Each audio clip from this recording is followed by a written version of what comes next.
Lung cancer is the most deadly of all cancers, but there are things you can do to protect yourself. And joining us now is Dr. Douglas Minnich, a thoracic surgeon at Princeton Baptist Medical Center. And let's just start by saying there are things you can do to protect yourself against lung cancer.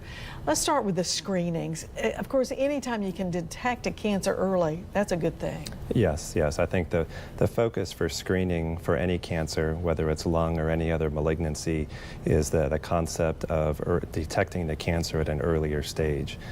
Detecting at an earlier stage keeps the most options available for treatment and will then lead to the longest potential for long-term survival.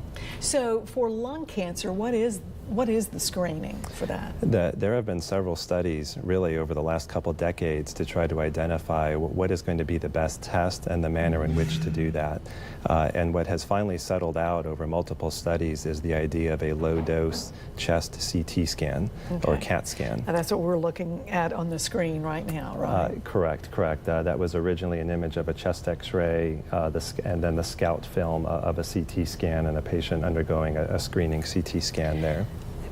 But a CT scan like that, that's not something everybody should do on a regular basis, right? One of the concerns with any type of screening test for any malignancy is identifying the patient population that would benefit the most from that. There are going to be incidental findings, meaning another finding on the CT scan that was not anticipated.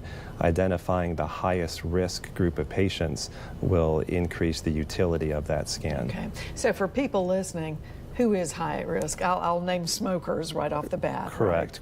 The specific criteria that were identified by the federal government for approving screening were ages between 55 and 79 years of age, at least a 30 pack year smoking history. Now, pack years refers to the number of packs per day times the number of years smoked. A 1 pack per day smoker for 30 years would have a 30 pack year history.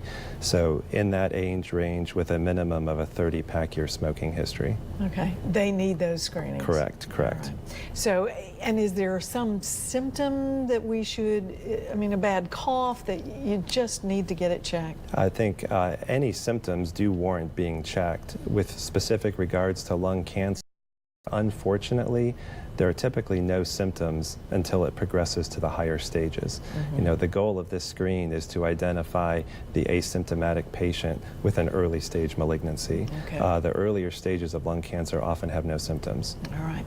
Dr. Minnich, thanks very much. Thank you. Bottom line, stop smoking, right? Yes, we can't have any discussion of lung cancer without encouraging smoking cessation. All right, thanks very much.